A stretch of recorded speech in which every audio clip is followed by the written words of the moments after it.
For over 35 years, the Communication Disorders Clinic in the Department of Communication Sciences and Disorders at UCF has been providing high-quality speech, language, and hearing services. Hundreds of children and adults across the Orlando area benefit from these services. We're going to talk about one today.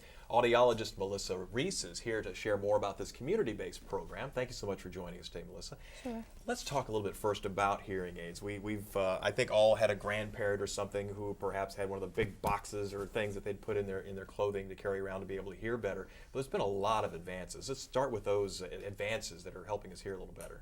Absolutely. There has been a recent change in hearing aids in the past year, in fact, that has really been changing people's lives. What we're doing now is we're actually keeping the ear open.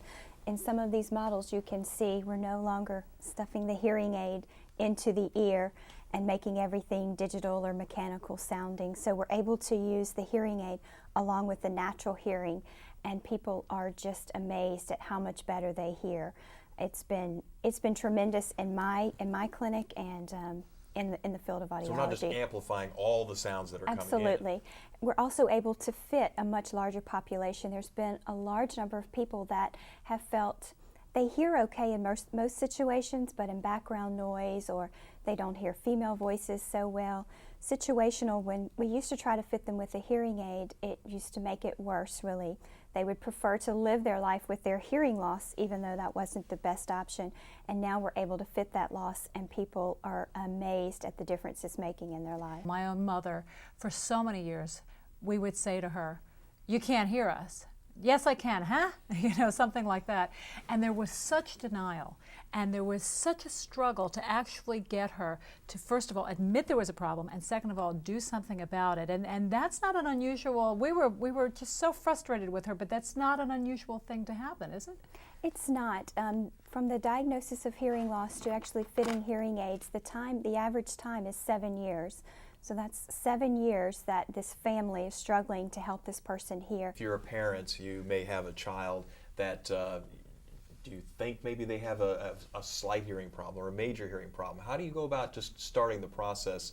And I know when my daughter was born, they would do some very simple tests, just clap hands together to see if the child would turn the head in the direction of the sound. But it's become much more sophisticated than that. And then when do you come into the picture? Absolutely, that brings up a great point. Now here in Florida and in most states in the country, we have what's called universal newborn hearing screening. So every child that's born here in Florida must have a hearing test before they leave the hospital.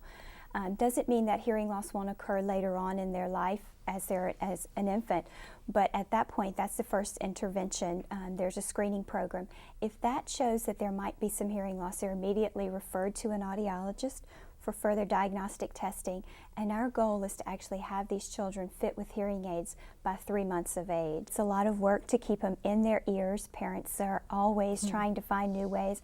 Additionally, they're outgrowing their ear molds every week to 2 weeks, so they're in our office once a week for a whole new fitting of an ear mold. It's just kind of a rotation until their growth rate stops.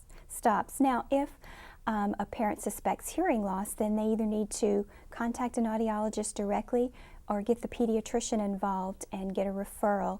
But I would always say have the child's hearing tested. Don't just say, "We'll wait." It's very important to remember that hearing can be tested at birth, at age 1, 2, 3. We don't have to wait till age 2. We don't have to wait till age 4.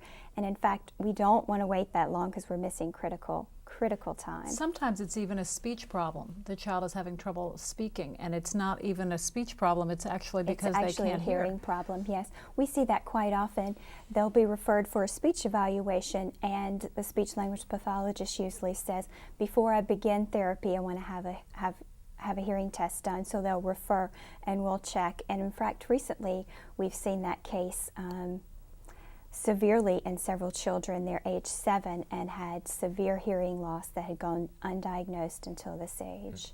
Jump from babies to baby boomers, because some of us are getting older and we do worry about what may happen along the way. Is there an issue with that? I mean, are baby boomers becoming more acceptable to the idea of wearing a hearing aid? Well, they're becoming more acceptable, and the field of audiology and hearing aids is changing as well. We now can charge our hearing aids off laptop computers. The charger for the new hearing aids is actually in the real shape of a digital mouse. optical illusion mouse. You hook the hearing aid right into that.